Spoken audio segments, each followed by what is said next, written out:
Добар ден, почитувани, стартува уште една нова Телма амбуланта. Расте бројот на предвремено родени бебиња секаде во светот. Каква ќе биде нивната здравствена состојба зависи од зрелоста, односно гестациската недела во која се родени. Голема е загриженост и стравот кај родителите кои имаат бебе што се родило пред термин, особено ако не се очекувало такво породување.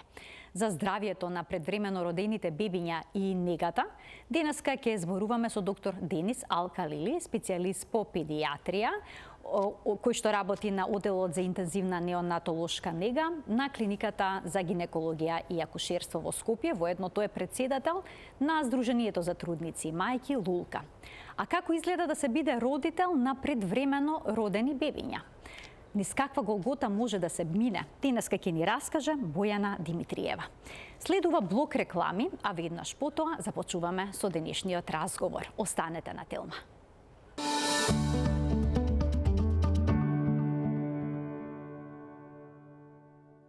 Што кога бебето ќе се роди пред време? Тоа денеска ќе ни го појасни доктор Денис Алкалили, специјалист по педијатрија, воедно председател на Сдруженијето за грижа на трудници и мајки Лулка, и Бојана Димитриева, која што е мајка на две предвремено родени близначиња, Софија и Димитрија. Тие се во моментот 4 месеци, но ако се родеа термински ќе беа 2 месеца. Инаку софтверски инженер по професија. Добре ни дојдовте во студиото на Телма. Благодарам за поканата. Бојана, ќе започнам со вас. Вие 5 години се боревте да се реализирате како мајка и на крај забременивте со инвитро. Да. Како течеше бременоста? Бременоста од самиот старт се дефинираше како ризична бременост, бидејќи со инвитро постапка од 20-та недела веќе беше диагностициран краток цервикс, со тоа значи дека треба да се мирува. Јас бев постојано дома, работев од дома, не бев на боледување, бидејќи работата ме дозволува да работам од дома. Текот на бременоста беше следена цело време од докторката која што го направи инвитро, тој сум многу благодарна, Татјана Горжанова од Нјуборн клиник и докторот од државна клиника Самарџиски. Текот беше во ред, цервиксот беше стабилен, но во 30-та недела не изненади, значи попушти, јас едноставно почнав да се породувам. Тоа никој не го очекуваше. Никој не очекуваше така да, нешто се случи? Да, јас имав контроли секој 2 недели, беше ништо не навестуваше претходно. Да, немав ни пукнат водењак. Како забележавте дека нешто се случува во 30-та недела? Зошто појдовте на лекар? Јас имав закажана редовна контрола во 12 часот, а сабајлето кај 5 почувствував јака болка и реков да одам порано, бидејќи тоа не ми беше јасно. Јас имав болна бременост цело време, ама ова беше малку појака болка. И отидов кај докторката, прва ме прегледа и ми кажа дека јас веќе е почнат процесот на порадување, да се упатам на ГАК, каде што во рок од 2,5 часа беше направен итен царски рез. Значи се породивте со итен царски рез. Пред да продолжиме што се случувало понатаму, ќе го запрашам докторот дали бременостите кои што се зачнати со инвитро и близначките бременности воедно се ризик за предвремено поредување, се зголемен ризик? Да, дефинитивно да. Самиот процес на инвитро може да означува дека нешто може да се очекува да биде отежнато или со самото тоа што е за бременувањето е отежнато, може и во текот на бременоста исто така да биде ризично или да се очекува нешто. За среќа најголем дел од тие бременности се, да речеме, имаат нормален тек, меѓутоа самиот и бројот на плодови, односно повеќе плодна бременост, како што е во случајот близнаци или дури и тројки, со самиот процес на инвитро веќе има значително поголем број на вакви повеќе плодни бременности и тие исто така представуваат одреден ризик за предвремено породување. Така да со самото тоа што кажа мајката, нели, дека била ризична бременоста, тоа на некој начин значи дека во секој момент треба, нели, може да се очекува дека може да дојде до предвремено породување и колку што е можно тоа да се превенира, да се спречи или да се одложи таа бременост, зашто секој ден и секоја недела повеќе значи и подобар исход за бебињата и по на некој начин лесно лекување, полесно Што значи породување во 30-та гестациска недела? Дали е тоа прерано? Со оглед на тоа дека бременоста би требало да трае 40-41 недела. Да. Нормално би требало бременоста да трае околу 40 недели, плюс минус 1-2. меѓутоа се што е пред 37 недела се смета за предтерминско, а 30-та гестацијска недела е веќе се смета за многу предвреме родено и најчесто и со многу мала родилна тежина, тоа значи од кило до кило и 500 се овие бебиња. Некогаш, доколку има застој, значи може да имаат и екстремно мала родилна тежина, односно да бидат и под 1000 грама. Меѓутоа, самото породување во 30-та недела значи дека на тоа бебе дефинитивно дека треба да се породи во терциерен перинатолошки центар. Тоа е тоа каде што има перипартална интензивна нега, каде што мајката ќе биде нели како трудница во интензивна нега, меѓутоа исто така и каде што и има трето ниво на неонатална интензивна нега, каде што може бебето да се згрижи во инкубатор, каде што може и сите нели потреби негови да бидат задоволени, вклучително најважната е потребата за дишење, односно апарат за дишење. Разликата меѓу прво ниво, второ и трето на неонатална таква нега е всушност во третото ниво се карактеризира со тоа што таму има и респираторна поддршка, односно машини за дишење кои што овозможуваат овие бебиња всушност понатаму да преживеат и да бидат добри. Бојана, вие знаевте кој е ризикот да се породите во 30-та гестацијска недела. Како се чувствувавте во моментот кога ви рекоа дека ќе биде направен итен царски рез?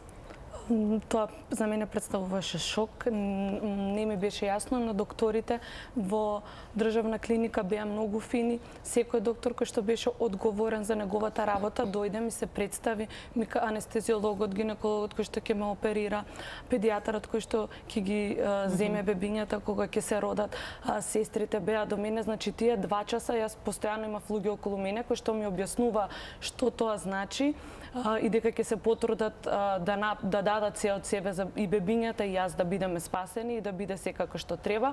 Од моја страна јас бев, да кажам, изненадена, уплашена, но не сум паничар. Бев смирена и мислам дека и тоа придонесе да биде секако што треба. За жал немав претходно примено инекции за зреење, што ме представуваше малку мака, бидејќи со тоа што немав примено инекција за зреење, бебињата се ставени во поголем ризик бидејќи не им се созреани белите дробови. Со колкава тежина родилна беа родени?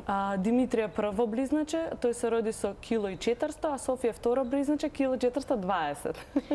Таа тежина е, докторе, релативно добра за таа гестацијска недела со оглед на тоа дека се близнаци? Да, за таа гестацијска недела е добра, меѓутоа сепак се смета, како што кажаме, во многу ниска родилна тежина. Тоа е од кило до кило и 500.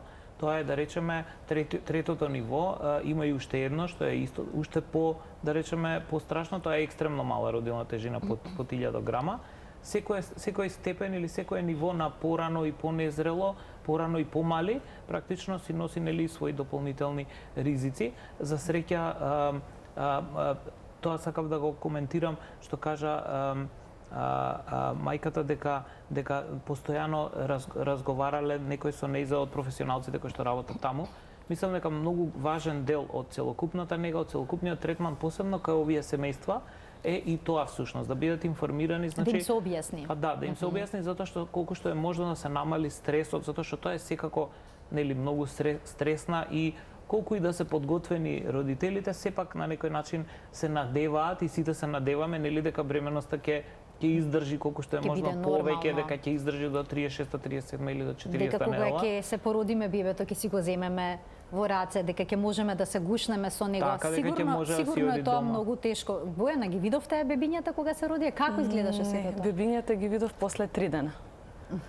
Бебињата ги видов после 3 дена, бидејќи бев 2 дена на интензивна нега, кога ме префрлија во обична соба, во болница, тогаш бев спремена и ме однесоа да ги видам бебињата. Тие 3 дена беа многу тешки да се издржат. Беа во инкубатор? Да. Што ви кажа од кога се породивте? Кога се породив, само ми кажа дека сум родила едно машко и едно женско живо бебе. Тоа беа само зборовите. После неколку часа, не знам, 5 или 6 часа, се качија во одделот за неонатологија, ми објаснија дека бебињата се во инкубатор, дека им се дадени инекции за зрење, дека тие самостојно не можат да дишат, дека се ставени на машина за дишење и дека сега очекуваме тие тоа да го прифатат и да се изборат. И како изгледаше нивната борба? Имаше ли некакви компликации? Да, нивната борба беше тешка, бидејќи 7-миот ден им беше диагностицирано сепса и беа ставени во посебен оддел за изолација. Сепса е како да кажам, докторот подобро знае да објасни, високо ниво на бактерија кај самите бебиња, кој што треба да инфекција, кој што треба да се третира со јаки антибиотици, а тие се многу мали, тогаш веќе беа намалиле по 200 грама на тежина од родилната, но за една недела се изборија и со тоа. За среќа, докторе, може ли тоа да е животозагрозувачка состојба, сепса кај предвремено родено бебе? Знаете, вака многу е важно да знаат, посебно тие кои што се засегнати со предвременото породување, дека се во текот на тој третман, вклучително и самото предвремено породување и понатаму третманот на бебето, се е тоа животно загрозувачко, односно целта на оваа неонатална интензивна нега е всушност да обезбеди услови за да бебето може да преживее во тој период додека да малку порасне и да созре и да стигне, да речеме, до некоја нормална тежина, да може да се храни, да може да диши без апарат за дишење, без кислород и за да може да си оди дома. Значи, во текот на престојот генерално има голем број на ризици, има голем број на опасности и во најголем број од случаите овие деца се навистина критични. Значи, тоа што имале инфекција, тоа што се префрлени во изолација, во тој дел за изолација каде што целта на тоа всушност е да имаат уште по, да речеме така, специфична нега, меѓутоа исто така и да таа инфекција колку што може да се задржи, да не се рашири на другите пациенти. Инаку мора да се каже дека секаде каде што долго време лежат пациенти во болница, без разлика дали е тоа тука во Македонија или на друго место, значи секаде има склоност кон појава на тие болнички инфекции или бактерии, кои што за жал ги има секаде каде што има интензивна нега и каде што долго лежат вакви пациенти. Овие бебиња се навистина немаат имунитет, односно се имунокомпромитирани од самиот старт, заради тоа што најважниот дел за имунитетот на бебето е последниот триместар. А овие бебиња, последното тромесечие од бременоста, а овие бебиња практично се раѓаат или пред тој последен триместар или на почеток на последниот триместар, па и голем дел од одбраната која што мајката би требало да ја пренесе од нејзиниот имунитет, да, всушност ја немаат.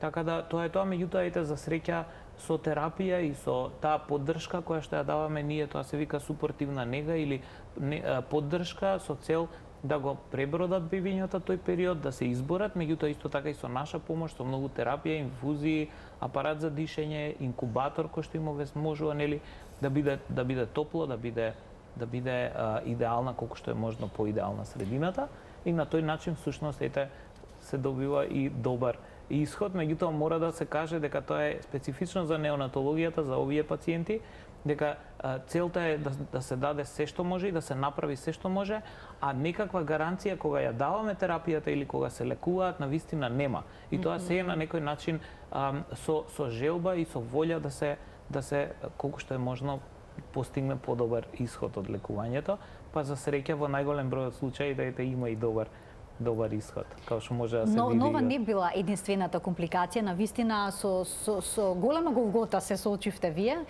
Потоа се јави крварење во мозокче, така? Добро разбрав? Кај двете бебиња се појави крварење во мозокот, кај машкот од прв степен, кај девојчето од втор степен. Двајцата имаат роб крварење во очите, тоа за сега е средено. Крварењето во мозокот кај женското бебе е стопирано, како да кажам, само од себе е средено, кај машкото има уште мал дел кој што е во фаза на изминување, така да бебињата сега се постојано следени од невролог, од дефектолог, на педијатар каде што одиме секоја недела. Сега имаат анемија, примаме посебна терапија за анемија, ама тоа е очекувано кај предвреме родени бебиња, тоа ни го објасни самиот педијатар. Сега за сега напредуваат, ама борбата, да кажам, или додека да ги стигнат терминските бебиња, продолжува до, од прилика ни кажуваат докторите, до нивната 3-та година минимум. Колку време останаа во инкубатор? Бебињата беа 33 дена во инкубатор. 33 дена и потоа, откако ја постигна, предпоставувам, родилната тежина, закрепна... И гестацијската недела. И гестацијската недела, да, бидејќи бебињата пред 34-та гестацијска недела, до 34-та гестацијска недела мора да бидат во инкубатор и родилна тежина, мислам дека беше над 1.800 кг. Над 1.800 до 2 кг треба да имаат од прилика за да постигнат некој, да речеме, минимален услов за одење дома. Вашите близначиња колку килограми има кога ги спуштија? Момчето имаше 2,50 кг, а девојчето 1,950 кг. Доктора, напредуваат сите бебиња добро откако ќе се опорават и се во инкубатор или тоа е исто така индивидуално? Па тоа е индивидуално, тоа зависи многу од состојбата во која што биле кога се родиле, значи во каква кондиција, така се вика, во каква кондиција сме ги добиле или во каква состојба биле кога се родиле. Исто така многу зависи и од појавата на инфекции или појавата на некои други потешкоти кои што како ризици, како феномени се поврзани со предвременото породување и со третманот. Она што е важно е дека доколку се обезбедат сите можни услови за да бебињата напредуваат, тоа значи во смисла на добро поддршка со течности преку инфузија, со парентерална нутриција која што сега се користи, значи на клиниката за гинекологија и акушерство, потоа исто така и со промоција на ентерален внес, значи да почнат релативно рано да се хранат помалку, меѓутоа на некој начин да се полека по полека учи организмот и на ентерален внес, на храна со млеко, со адаптирано или со мајчино, се со цел да колку што е можно нели повеќе се оспособат за да може да си одат дома, пошто ако не се хранат секако не можат ни да си одат дома доколку не може мајката да ги храни, не можеме да ги спишеме со инфузија.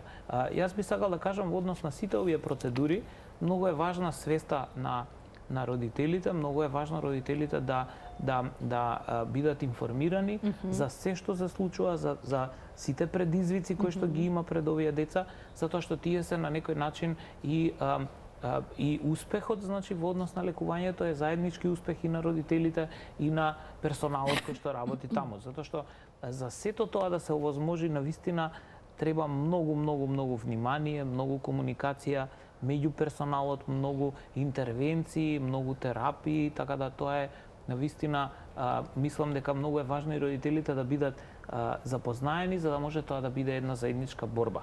Многу значи тоа и за самите бебиња и за исходот. Како вие ги примавте овие информации кога ќе разбиравте дека се влошува ситуацијата, потоа се подобрува, како изгледаше сето тоа? Бебињата додека беа згрижени во неонатолошката во ОИНТ на државна клиника, поради корона ситуацијата имаше ограничување на посета, смеевме само 2 пати неделно да ги посетиме по 15 минути, што ни представуваше многу голема тежина, со тоа што исто така не можев да ги дојам бебињата, не можев да им го дадам моето мајчино млеко, иако се потрудив да го задржам и се уште ги дојам бебињата. Информациите од докторите ни беа представени на смирен начин, со објаснување дека дел од тие работи се очекувани, како е третманот што следи за тоа да биде надминато. Целиот персонал кој што работи таму, од докторите, сестрите, сите се многу смирени и многу посветени, бидејќи кај тие се посветени на бебињата секоја секунда, а таму секоја секунда живот значи и многу сум им благодарна на целиот тим. Чувствувавте притисок во тој период, приватно? Да. Значи, тој месец ми беше најдолг месец во мојот живот. Јас останав повеќе од 10 килограми повеќе од претходно. Значи, тоа се денови кога сонот едноставно не доаѓа. Така. Но сега еве можеме да видиме слики од ова се конкретно од Ова е Софија. Софија од интензивна нега со овие фотографии. Ова е Димитрија. Да. Гледам солзи набираат кога ќе ги погледнете овие фотографии, навистина толку мали бебиња, денес имате прекрасни 4-месечни дечиња кои што убаво напредуваат. Да. Редовно одите на лекарски прегледи, како што споменавте кај невролог, офталмолог. Докторот кој што ни е педијатар, доктор Паскалов, да му се заблагодарам јавно и на него, бидејќи тој многу е посветен на бебињата, поготово на предвременото родени бебиња.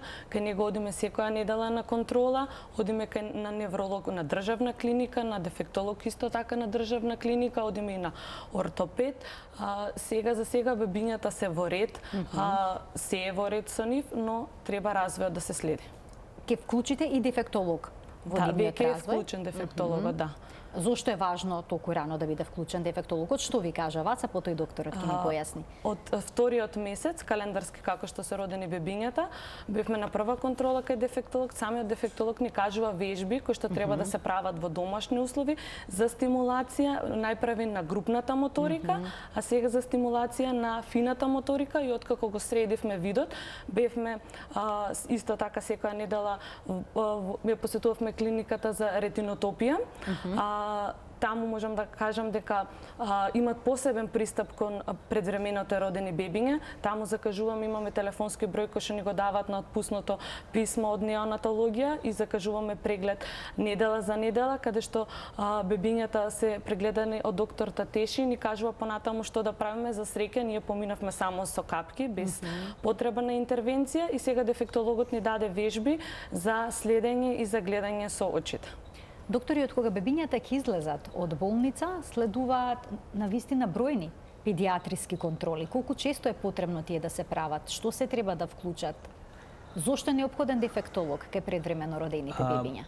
Значи вака, генерално, као што нели ризична бременост може да доведе до предвремено породување, така и предвременото породување и третманот кој што се спроведува во неонатална интензивна нега, иако тенденцијата и целта на целокупниот третман е всушност да се помогне, меѓутоа исто така и колку што е можно да се обезбеди понормален развој на мозокот на бебињата, затоа што голем дел од потешкотиите и од проблемите понатаму што следат во тек на развојот на овие деца доаѓаат пред се од централниот нервен систем, како што се групната моторика и фината моторика. Значи тоа се работи кои што понатаму со развојот треба да се следат во најмала рака, а доколку се работи значи за вакви бебиња кои што се родени пред 34-33 недела, каде што може да се очекува да имаат некакви нели помали или поголеми отстапувања, да се работи и на време.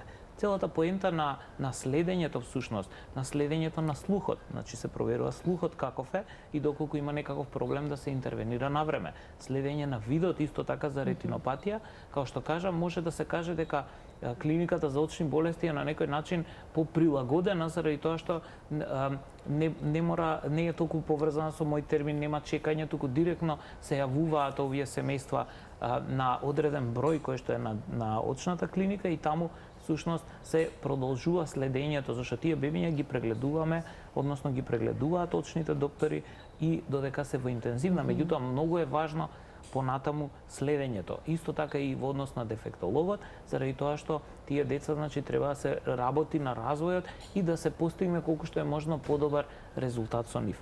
Често треба и дефектолог, често треба и физикална терапија, односно моториката да се подпомогне, движењата, затоа што овие бебиња за разлика од терминските нели кои што си одат дома после 2-3 дена и кои што дома се подложени на секакви движења, се галат со мајката и се гушкаат, значи во семејството, овие бебиња пред време родени, значи проаѓаат голем дел од времето сами во инкубаторот и таа всушност физикална терапија има за цел да ги на некој начин приближи до нормалниот развој, до нормалното држење, до нормалната позиција на телото и што е исто многу важно до нормална телесна слика, затоа што секое бебе кој ќе се роди всушност во првите месеци ја учи својата телесна слика, односно се поврзува во мозокот движењата, позицијата на рацете и на нозете на телото, всушност со физикалната терапија се подобрува или се на некој начин обезбедува подобра таква контрола.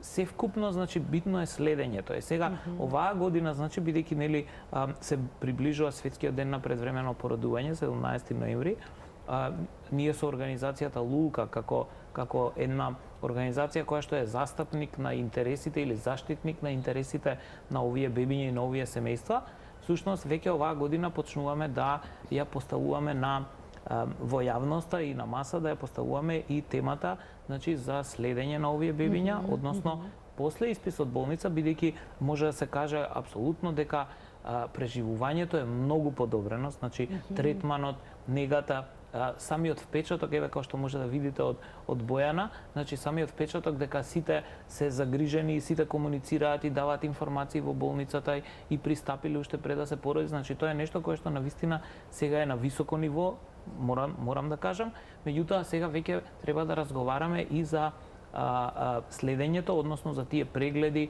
достапноста на прегледите, како всушност и каде треба да се обратат. Да, кога ќе стигне дома и понатаму во следните година, 2-3, да се следи се со цел да се обезбеди колку што е можно подобар исход, затоа што знаете, овие не се малку бебиња, не се малку семејства и тие навистина може да влијаат целокупно и на искуството на семејството, меѓутоа може да влијаат и на целото општество ако имаат добри резултати, добар исход и добар развој. Вела дека исклучително е важен допирот, контактот кожа на кожа на бебето со родителот. Се сеќавате ли на првиот момент, прв пат кога ги допревте, ги земавте во раце вашите бебиња? Да, првиот момент кога ги земавме нашите бебиња, со самото тоа кога отидовме во родилиште да ги земеме, претходно имавме набавено саатчиња кои што се користат за мерење на температура на бебињата, благодарение на организација Лулка, која што ги обезбедува во нашата држава. Ние им ги ставивме на бебињата уште во болница и кога си дојдовме дома, немавме време да се сликаме, бидејќи иако беше 1 август, најтопол месец кај нас во нашата земја, и двете бебиња титка, ние претходно бевме запознаени со самите што ги посетував онлайн бесплатните работилници, да, што ги организира организација Лулка, дека кога титка сачот мора да се даде кожа на кожа, кенгурирање на самото бебе, бидејќи тие не се способни да ја регулираат нивната телесна тежина и не можат да се затоплат, затоа тука се потребни родителите да им го овозможат тоа, бидејќи тие се најтоплото грејно тело од 37 степени. И како ги стававте наградите? Да, кенгурирањето е кожа на кожа голо. Од организација Лука има и специјални кенгури кои што се наменети за таа мала килажа од само 2 кила на бебињата, кои што помагаат да се држат, бидејќи едноставно не можете и ви е страф, бидејќи бебињата се премали, а со тоа имате сигурност дека бебето ќе биде до вас, дека нема да ви падне и дека нема да го повредите. Ви беше страф да ги земете во раце, а се плашевте ли, бидејќи помина низ многу проблематични здравствени состојби, како ќе биде дома? Имавте ли такви стравувања? Да, имавме такви стравувања, значи со сопруга целосно се посветивме на бебињата, се што ни беше кажано од докторите дека треба да се внимава и да се прави и сите испитувања и сите прегледи кои што треба да се прават, значи тоа се ми е запишано, се ми е со подсетници во календар, значи сето тоа го работиме. Кога дојдоа бебињата дома, бидејќи тие се уште беа мали и немаат сила да цицаат и сами да јадат, ни требаше некој да ни објасни, да ни покаже како треба, бидејќи овие бебиња не се термински. Тогаш се обративме на организација Лулка, бидејќи нуди и советување во домашни услови. Ни објаснија како на специфичен начин треба да се држат овие бебиња за да имаат сила да го јадат млекото и потоа како да се навикнат да почнат да цицаат. Научија да цицаат? Да, научија да цицаат, ама сега, бидејќи се поголеми, им треба повеќе количина на млеко. Јас немам доволно за двајцата. Сега користиме и дохрана. Така. Да. Се уште ги кенгурирате? Кенгурирањето го правевме до 4 килограми, така ни кажа од Институт за развој на бебиња, дека до 4 килограми е пожелно да се прави кенгурирањето кожа на кожа. Докторе, советувате да се прави кенгурирање дури кај термински родени бебиња? Да, контактот кожа на кожа е многу важен. Важен е и кај терминските бебиња, затоа што на некој начин ги приближува мајката и бебето, ја поттикнува лактацијата, значи, меѓутоа Но може кенгурирањето да го прави таткото? Да, баш тоа ќе кажев, заради тоа што овде е интересно во нивниот случај, дека се близнаци и тие алки кои што се всушност термометар, сензор, кој што е наменет за првиот месец после доаѓањето со бебето дома, кога бебето е од 2 до 3 килограми и кога реално може да има проблем со одржување на телесна температура, се смета дека ако е добра температурата и ако бебињата се на кожата на родителите, односно ако се затоплуваат и ако се затоплени, дека има подобра шанса да напредуваат повеќе во тежина, имаат помалку паузи, потешкоти со дишењето, значи сите параметри се на некој начин во организмот се нормализираат доколку се одржува добра температура. Кај нив, пошто се близнаци, мора и мајката и таткото во исто време да ги држат и тоа е всушност доказ дека навистина многу ефикасна и квалитетна нега може да пружи самиот родител. Таа нега реално би требало да биде и во самите оделенија, значи во текот на тој месец кога мајката и таткото се дома, нели, и се грижат, во идеални услови би требало да биде таа нега внатре во единицата за неонатална интензивна нега, каде што со одредена обука, со со супервизија од страна на персоналот, би требало мајката и таткото да ги држат бебињата на граите.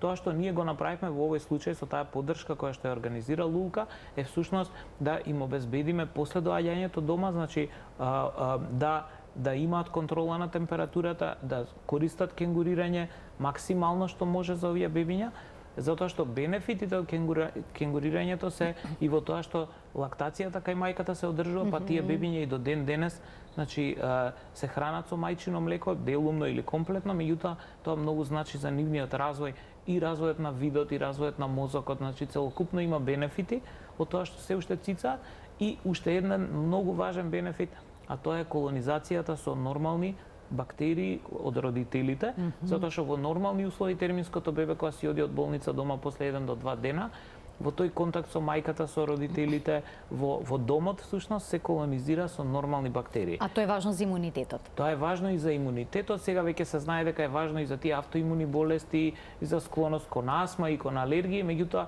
кај овие бебиња особено е важно затоа што тие претходно имаат болнички бактерии на нив и всушност со кенгурирањето, со тој контакт кожа на кожа кој што го спроведува, всушност многу побрзо таа флора, односно тие бактерии кои што се потенцијално опасни, се заменуваат со нормални бактерии неопасни и тоа многу исто така помага во развојот на овие бебиња. Исто така е важно да примаат и мајчино млеко.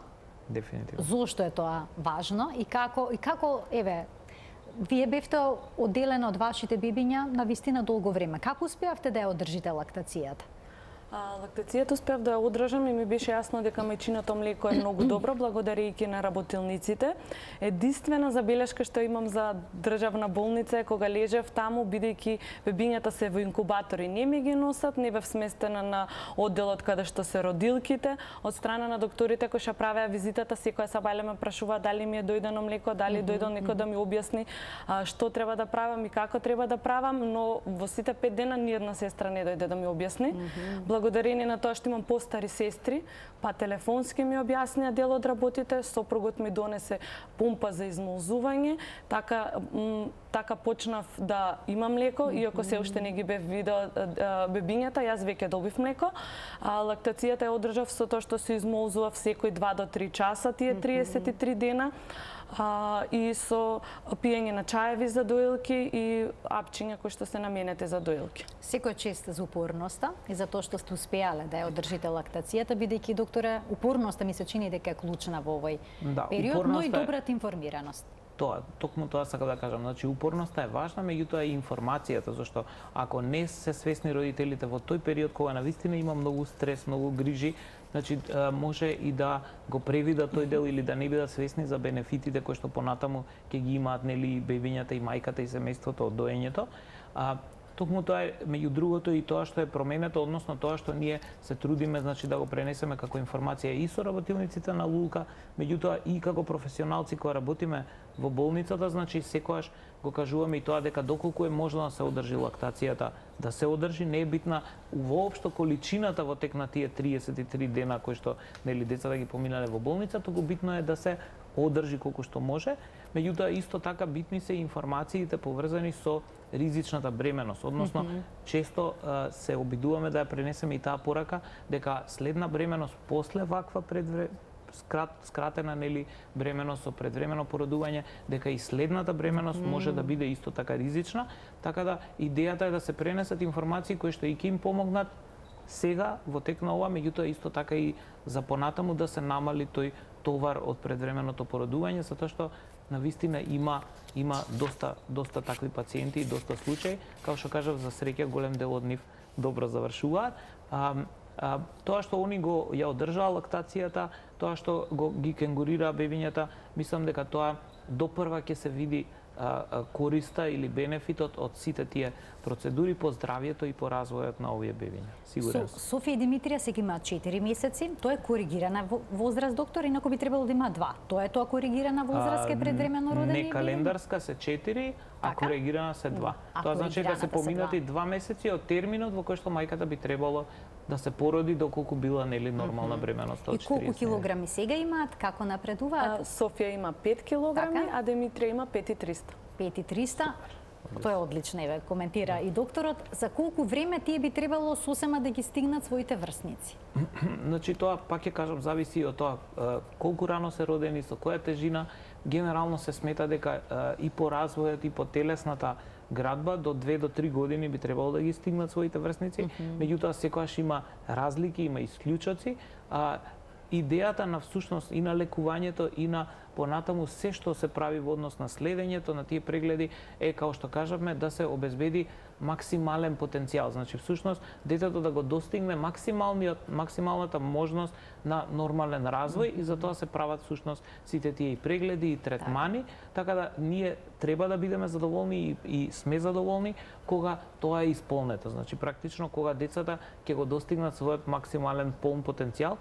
И тоа е всушност и тенденцијата во однос на овие прематурни бебиња. Значи информираност, свесност за тоа што се случувало и колку што е можно повеќе поддршка и од општеството и од здравствените установи, меѓутоа исто така еве и од Лулка како организација која што се труди да го олесни овој период на семејството. Бојана, вие и вашиот сопруг успеавте ли конечно да се опуштите и да уживате во родителството? После се што поминавте? Мислам дека се уште не, бидејќи се уште сме по тие стеги, како да кажам, бидејќи никогаш имаме и по 2 контроли неделно. Тоа треба да се организира со самото хранење, со стигање до болница, бидејќи кај нас не е организиран ни паркинг за пристигање таму, за наоѓање на термини, за овие бебиња треба да имат посебни термини за пристап, бидејќи со мој термин никогаш нема да најдеме термин, бидејќи некош се чека и по месец и по 2, а ние прегледите треба да ги направиме точно во одреден датум и секогаш одиме со приоритетен упат. Не е едноставно да се имат и термински родени близнаци, голем е предизвикот родителски, а камоли предвремено родени 2 бебиња. Очигледно дека сте соочени со навистина огромни предизвици. Како гледате на иднината на вашите деца? Размислувате ли за тоа? Да, значи ги гледам бебињата дека се добри, дека ќе прераснат во здрави бебиња, големи на мајка и на татка и дека ќе бидат умни и послушни. Шетата? Да, ги изнесуваме во парк, секогаш кога времето е добро, ги изнесуваме во парк, ги имаме носено и на планина, тука нормално на Водно. Значи сте се охрабриле и малку подалеку од Скопје да отпатувате. Во Водно, ама... Тоа добро и Водно е дестинација која што за неколку минути од центарот на градот, ама не е баш во центарот. Значи сте се опуштиле да прошетате. Од самиот педијатар не беше советувано дека бебињата кога се изнесени на свеж воздух, тоа е подобро и потоа мирно спијат. Значи они иако се мали знаат да сврзат и до 5-6 часа навечер да спијат. Дента кога ќе ги изнесеме да ги прошетаме, вечерта се мирни. Значи почесто докторе да ги шетаат. Да, дефинитивно. Јас би сакал да се надоврзам само за следењето и за пристапот што го спомна Бојана во однос на мој термин, во однос на сето тоа. Као што кажав, преживувањето е подобрено, значи лекувањето е подобрено и затоа имаме и добар исход. Се надевам дека и оваа година бројките ќе бидат уште подобри во однос на преживувањето. Меѓутоа, организацијата Лулка организира една донаторска недела од 10 до 17 ноември. Ги барав податоците под мотото родителската преградка е моќна терапија. Тоа ќе биде мотото на оваа донаторска всушност недела. Да, донаторска недела. Идејата е да се соберат средства, значи направена е подсметка на организацијата Лулка која што е наменета за оваа донаторска недела.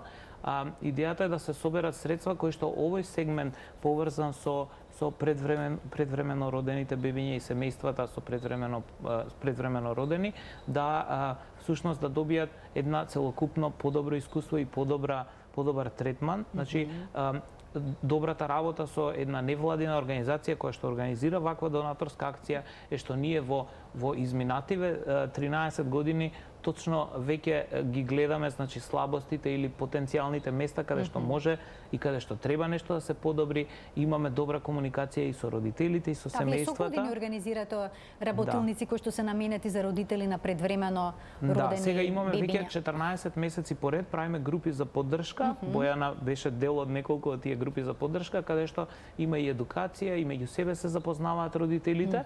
Идејата на донаторската акција е да се обезбедат средства за овие тие групи за поддршка да бидат поорганизирани, помасовни, да бидат попосетени со цел на повеќе семејства да помогнеме, меѓутоа исто така и за донација на опрема и потрошен материјал таму каде што се лекуваат вакви бебиња во државата, меѓутоа со тенденција за модернизирање. Тоа значи кога ќе се насочуваат овие средства кои што ќе ги собереме со донации да биде кон употреба на мајчино млеко, кон кенгурирање, кон отварање на одделите према семејствата и према родителите, неинвазивна вентилација, значи помодерна администрација и водење на секојдневно водење на администрацијата во самите одделенија, дигитализација, значи целите ни се неколку кои што сакаме да ги постигнеме со тие средства, нормално зависи и колку од тие средства ќе се соберат, меѓутоа во секој случај значи ќе бидат насочени баш кон оние моменти кои што се навистина значени, кои што навистина ќе направат разлика и секако неизбежно е со тие средства се планирани и обуки за професионалците што работат со овие бебиња, вклучително и матични, семејна медицина и гинеколози и педиатри, меѓутоа исто така и персоналот кој што работи со овие бебиња во интензивна нега. Одлична иницијатива. Се надевам дека ќе биде успешна оваа донаторска недела и дека ќе успеете да спроведете голем дел од овие точки кои што ви се зацртани за реализација.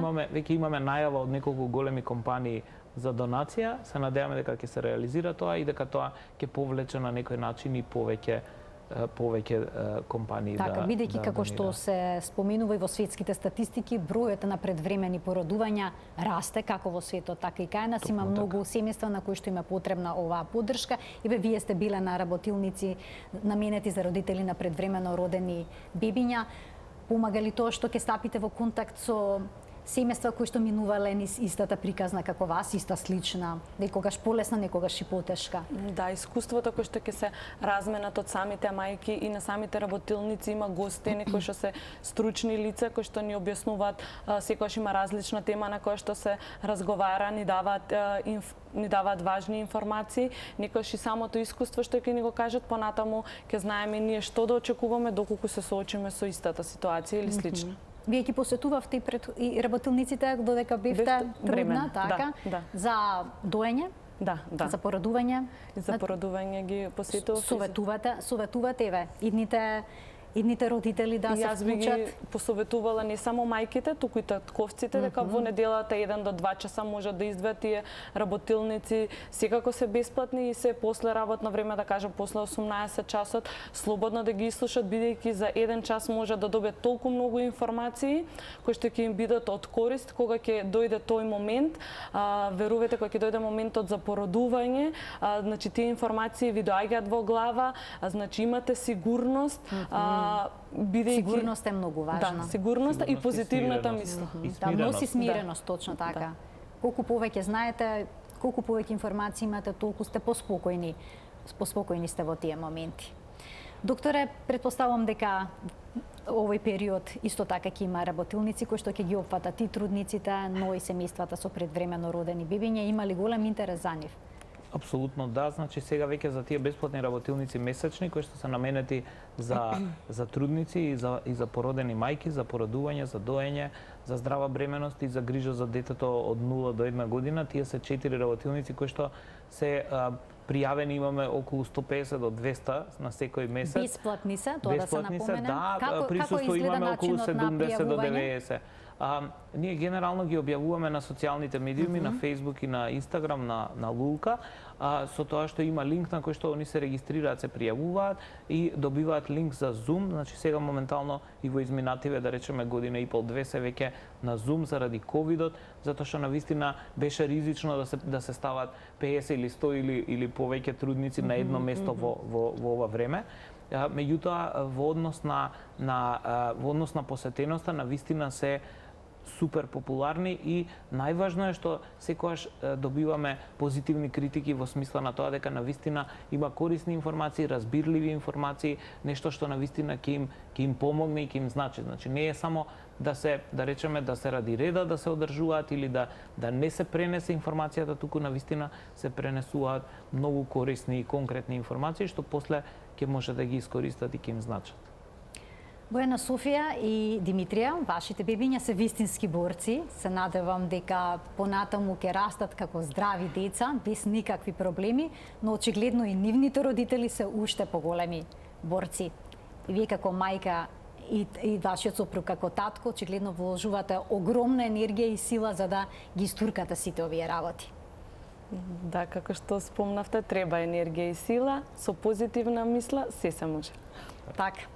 Оваа емисија беше наменета за сите борци, за сите семејства кои што се борат со една ваква состојба, кога во домот ќе стигне бебе пред терминот, тоа никој не го планира, но ако се случи, треба да бидат подготвени за тоа. Да. Докторе, ви благодарам и вас за гостувањето во денешната Телма амбуланта. Бојана, ви благодарам што споделивте вашата приказна со нас. Благодарам. Благодарам. Почитувани, ова беше се во денешната Телма амбуланта, кога зборувавме за предвременото породување и предвремено родените бебиња во пресрет на 17 ноември, светскиот ден на предвременото породување. Ви благодарам за вниманието со кое што не следевте и денеска. Имајте пријатен ден.